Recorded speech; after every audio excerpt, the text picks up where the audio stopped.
Hi guys, and welcome back to our holiday special. You can tell by this beautiful hat. Welcome. I am your lady friend Bonnie, and I will be doing a lyrical breakdown for you. I'm excited to do this one. I've had this one on my mind for a while now. To do for the holiday time, and here we are. So I'm excited. It's happy Christmas Eve. Happy getting, if you're into it, happy Christmas, and it's exciting. Go wrap your presents if you haven't already done so. That's it. I feel like the stores are closing up, so there's not going to be much time to get anything else. But anyways, and if you're watching this after the holidays, I hope you had a great holiday season and Christmas and everything else. So yes, let's get into the video. This week I am doing Soul Millie Pulled a Pistol on Santa. So yeah, I mean, it sounds like it could be maybe a Christmas song, but obviously with a little bit more drama in it, just based off of the title. This came out May 14th, 1994, and this was on De La Soul is Dead album, which is kind of interesting as well. Yeah, it's a pretty cool song. I'm not going to be playing the song in full. So yeah, let's take a look, and we can go through it together. Yeah, so let's have a listen right now. At the time, no one knew, but it was a shame that Millie became a big. So the beat is pretty sick, right away. It has a really cool flow to it. So yeah, so it starts off sort of with a weird introduction. It feels maybe just listening to the song instead of the whole album, as a whole, I guess. It starts off with this really kind of interesting quote, which is, "If you will suck my soul, I will lick your funky emotions." And this is from Genius. Somebody had highlighted this. So this is George Clinton's group Funkadelics. Mummy, what's a Funkadelic? So I went and looked that up to see what it was and what it sounded like, and I really liked the feeling of the song. And when George Clinton used this line as well, I really liked it because I was listening to it on headphones. It was very back and forth on the headphones, and I always appreciate when there's something interesting happening while you're listening instead of just regular just sound, I guess. But it wasn't like that in this actual song. It didn't do that same sort of thing. But yeah, it sounded like a pretty cool song. So yeah, let's keep going. Okay, so I know I'm gonna screw up these guys' names, but I think I only have to pronounce two of them. But it's Postdenuos. I don't know if I'm saying that properly at all. But one of the members of De La Soul. So let's get into it. This is the styling for a title that sounds silly, but nothing silly about the trifling times of Millie. Millie, a Brooklyn queen, originally from Philly, complete with that accent that made her sound hillbilly. Around this time, the slammin' joint was Milk is Chillin', but even cooler was my social worker, Dylan. Yeah, I had a social worker 'cause I had some troubles. Anyone who'd riff me off, I'd pop their dome like bubble. So, he's sort of admitting right at the very beginning here that this, the title of the song is kind of silly. It sounds a little maybe out of place. It sounds a little weird.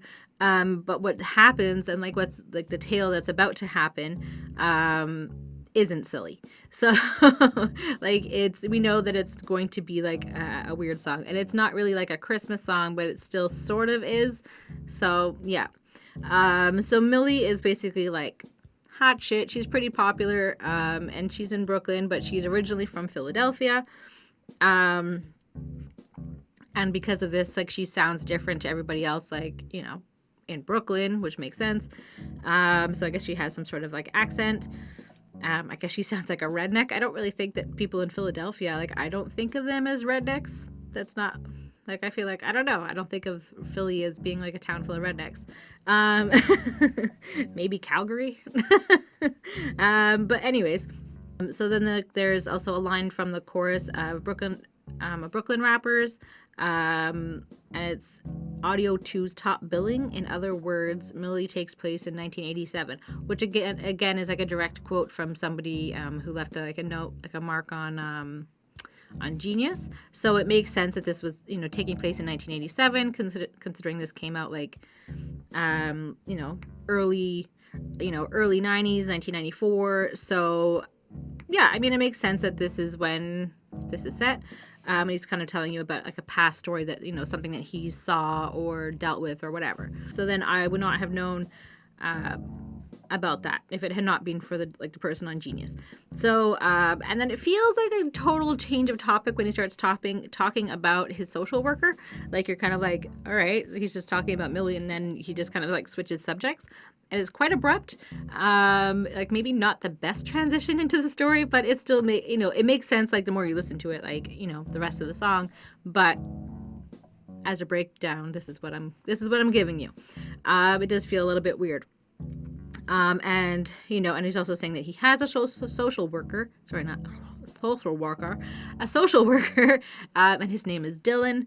And we will get to know him. And it makes sense, like, later on, like I said. And so he's dealing with some anger issues, and that's why he has a social I can't say that word. Social worker. So he'd bring me to his crib to watch my favorite races. That's how his daughter Millie became one of my favorite faces. She had the curves that made you want to take chances. I mean, on her. Man, I'd love to take advances. I guess her father must have got the same feeling. I mean, actually finding his own daughter, Millie, appealing. At the time, no one knew, but it was a shame that Millie became a victim of the touchy-touchy game. So, he'd go to Millie's house and hang out with Dylan, like his social worker, and they would watch race car races, and that's how he got to know Millie, because he was always around. And he thinks Millie's kind of like hot and kind of like wants to hit on her and like see if like, she'll go out with him. But then he realizes that realized later on, like, since he's telling a story like a few years after, that, it was kind of weird that, Dylan found her hot as well. And, which it was a secret then, obviously I feel like he would have not hung out with him if that was the case. But at the same time, like, she was a victim of like sexual abuse from her own father, which is very wrong, very disgusting. It's a crime. Like, don't do that. Don't do that. So let's keep going. So next we have Trugoy the Dove. Again, I'm not sure if I'm saying that properly. So, yo, Millie, what's the problem? Lately you've been bugging. On your dookie earrings, someone must be tugging. You were a dancer who could always be found clubbing. Now you're world-renowned with the frown you're lugging. Come to think your face looks stink when Dill's around you. He's your father. What done happened? Did he ground you? So, Trugoy is talking to Millie, basically, and like asking her, like, hey, like, what's wrong? What's bothering her? He can tell there's something up. And, kind of like, is someone hurting you? Is someone like bullying you or like attacking you, and like pulling on your earrings, specifically your dookie earrings, which I had to look that up and see like what was that, but it's like the type of chain that's used, and like I'll probably stick in some like pictures here to show you, but like a lot of like rappers, like, in particular, they use like that's like style of chains, and a lot of like I do see still like a lot of girls wearing like dookie earrings now that I know what they're called. Like just like the way that it twists the metal. So yeah, fun fact for you if you didn't already know that. So yeah, she used to always be out partying and having fun, but now she's kind of like visibly sad, and like, she's kind of like walking with like the weight on her weight on her shoulders, or like under like a dark cloud sort of. And he realizes by her reaction to when her father's around that it must have been something that he did, and so like, he thinks it's as simple as like being grounded or something like that. Like obviously not that, but like he knows it was, obviously some sort of confrontation was had with him. So, and then he goes on to say, you shouldn't flip on him because Dill's really cool. Matter of fact, the coolest elder in the school. He hooked us up He hooked up a trip to bring us all to Lacey. He volunteered to play Old Santa Claus at Macy's. Child, you got the best pops anyone could have. Dylan's cool, super hip. You should be glad.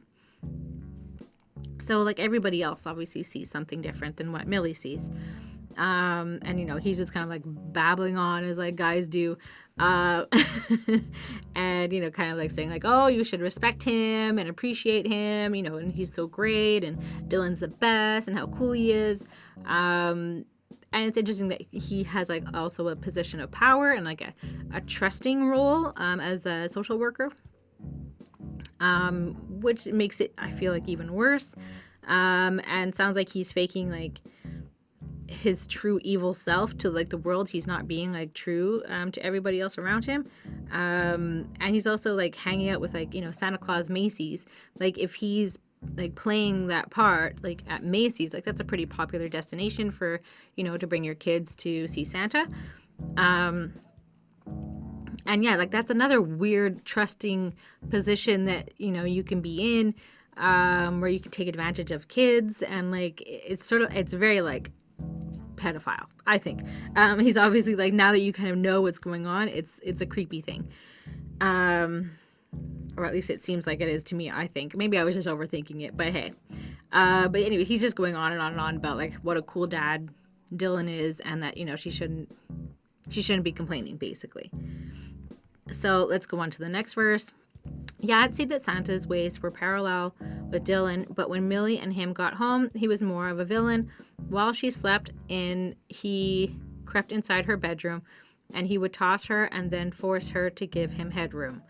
Millie tried real hard to let this hell not happen, but when she'd fuss, he would just commence a slapping. Yo, Dylan, man, Millie's been out of school for a week. Man, what's the deal? So basically, like, Santa is the opposite of what Dylan is, and, you know, like, because he's like a happy, jolly guy, and like this is completely different from what Millie sees at home. And he's, you know, he's going on to say that like he would creep into like her bedroom at night when she's sleeping, wake her up, and force her to perform sexual acts on him. And like obviously she tried to stop it, but like, yeah, I mean, obviously, like, yeah, he's basically, he beat her for like trying to do something. Maybe she tried like biting something or doing something that would force him to stop, and then he beat her up. So it's pretty terrible, and like it's causing people to like gossip at school. That's kind of what we hear at the end, and you know, he works at school, so it makes sense. So the rest of it is, I guess he was giving Millie bruises time to heal. Of course, he told us she was sick, and we believed him. And at the department store with Santa, we would see him. And as he smiled, his own child was at home plotting how off the face of this earth she was going to knock him. When I got home, I found she had tried to call me. My machine had kicked to her, "Hey, how you doing? Sorry." I tried to call the honey, but her line was busy. I guess I'll head to Macy's to see Dylan. He didn't want to get caught, obviously, so he made her like hide her bruises, and you know, she's obviously forced to suffer even further by not being allowed to go to school, you know, for a week. And like that's like pretty substantial when you're like in high school or any school really.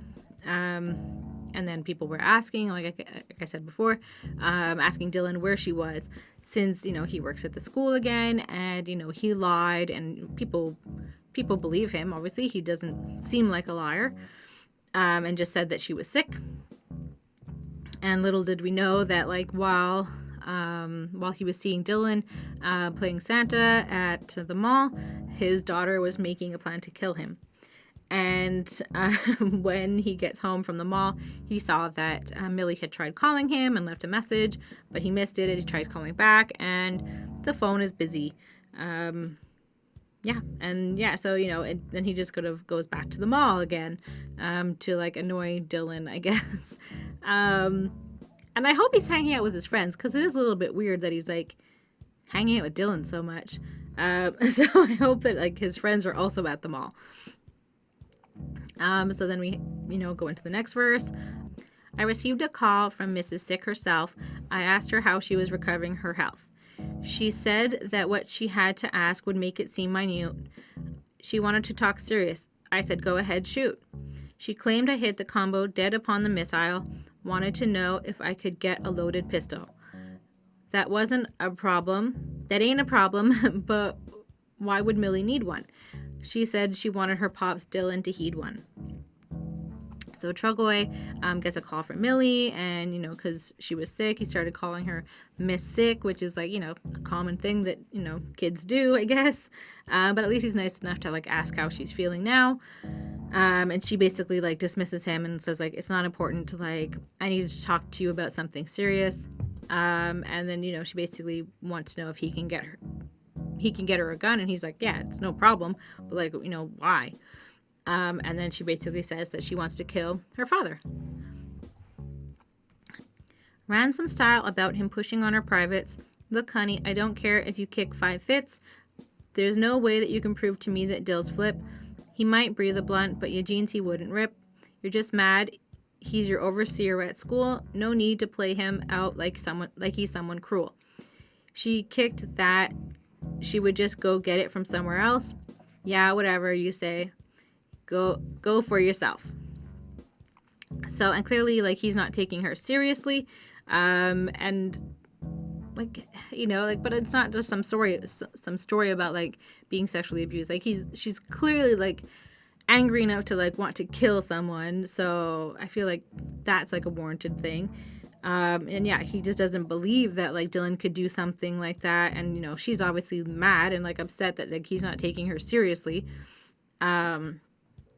And he's just kind of like, you don't need to lie to, like, get even with him or get your revenge or start some, like, evil rumor about him. Like, that's not nice. But like I said, she's, like, obviously upset with her friend for not listening to her truth and for being honest, and, like, something that she's willing to kill over, obviously, and just kind of, like, storms off. And is like, don't worry about it. Like, I'll get a gun somewhere else. And he's just kind of like, yeah, whatever. Like, he obviously doesn't really care, which sucks. Like, if you're, like, a victim of sexual abuse and, like, your best friend or, like, your friend or whoever doesn't believe you, like, that's not a good position to be in. So Macy's department store, the scene for Santa's kisses, and all the little brats demanding all of their wishes. Time passes by as I wait for my younger brother. He asks his wish. I waste no time to return him back to mother. As I'm jetting, Millie floats in like a zombie. I ask her what's her problem. All she says is, where is he? So we're back at Macy's to see Santa. Again, these kids hang out with Santa a little too much, but whatever. And then, like, all the, like, the little kids or the brats show up to, like, ask Santa, like, what they want for Christmas. And then his little brother's there. He does the same thing. And then he, like, brings him back to his mom. And then he, like, bumps into, like, Millie. And she's, like, out of it. Like, she's, like, zonked out. And, like, asks her, like, what's wrong. Like, he can see that she's, like, like I said, out of it. And she, again, like, just, like, dismisses him and just wants to know, like, where's Dylan? Like, she's here for business. So, yeah. So he basically, says where he is. So I gave a point and she pulls a pistol, people screaming. She shouts to Dill, he's off to hell because he's a demon. None of the kids could understand what was the cause. All they could see was a girl holding a pistol on claws. Dylan pleaded mercy, said he didn't mean to do all the things that her mind could do nothing but cling to. Millie bucked him with the quickness. Millie bucked him, and with quickness, it was over. So basically, he kind of, like I said, points out to where Dylan is, and she pulls her gun out. So obviously, people are going to, like, freak out and scream and, like, panic. And then she just kind of, like, ignores everybody and just says, like, like, straight to Dylan that, like, you're going to hell, like, you're evil, like, you're not going to, like, heaven or any, like, good place. And obviously, like, the kids are all around him and all around them are, like, clearly confused that somebody's holding a gun up to Santa Claus. Like, that would be pretty traumatic. And like, you know, he obviously like tries to like get her to forgive him, and like he's trying to apologize, but really like there's nothing that could fix what he had already done to her. Like his actions are going to leave like lifelong damage on her, and that sucks. And like she clearly has her mind like made up, ready to do this, and she's going to, and then she kills him and it's done. And that's where the song ends pretty much. Like there's nothing else. So yeah, not really a Christmas song, but still related to Christmas a little bit. But basically, don't rape, don't molest people, don't do that. And because if you do, like, you'll end up getting what you deserve, like getting shot, even if you're Santa, even if you're a good person on the outside. So yeah, don't do that. Yeah, and like if you're at like Christmas or like a holiday event, you know, and like somebody's like making you feel uncomfortable, you know, you can say something. It's okay. So we don't know what happens like in the rest of the story, or like what happens to like Millie or whoever. But it's a good story like within itself, like just like, you know, from beginning to end, it's like kind of like the full story. Yeah, and like I said, it's not really Christmassy, but close enough. So yeah, I just wanted to say thank you to our patrons on Patreon, Lindell Williams, Ismail Gadamsi, Super Old School 1994, and Chris Prado. So thank you guys very, very much. And yeah, that's pretty much it for me. But yeah, Merry Christmas, and like, you know, happy holidays or whatever else you've got coming up, or just like enjoy like the peace and quiet, or like time with your friends and family. Yeah, and just enjoy the day. And I hope, yeah, it's just great. And if you're hosting, good luck, because that's a lot of work too. And I hope everybody's like family members gets along, and all the friends get along, and there's not too much drama on Christmas. And all of your Christmas wishes come true, and like it's just, you know, happiness and love for everybody. So yeah, stay safe, don't drink and drive. Yeah, take care. So yeah, have a great holiday, and I will see you on the other side. Bye guys!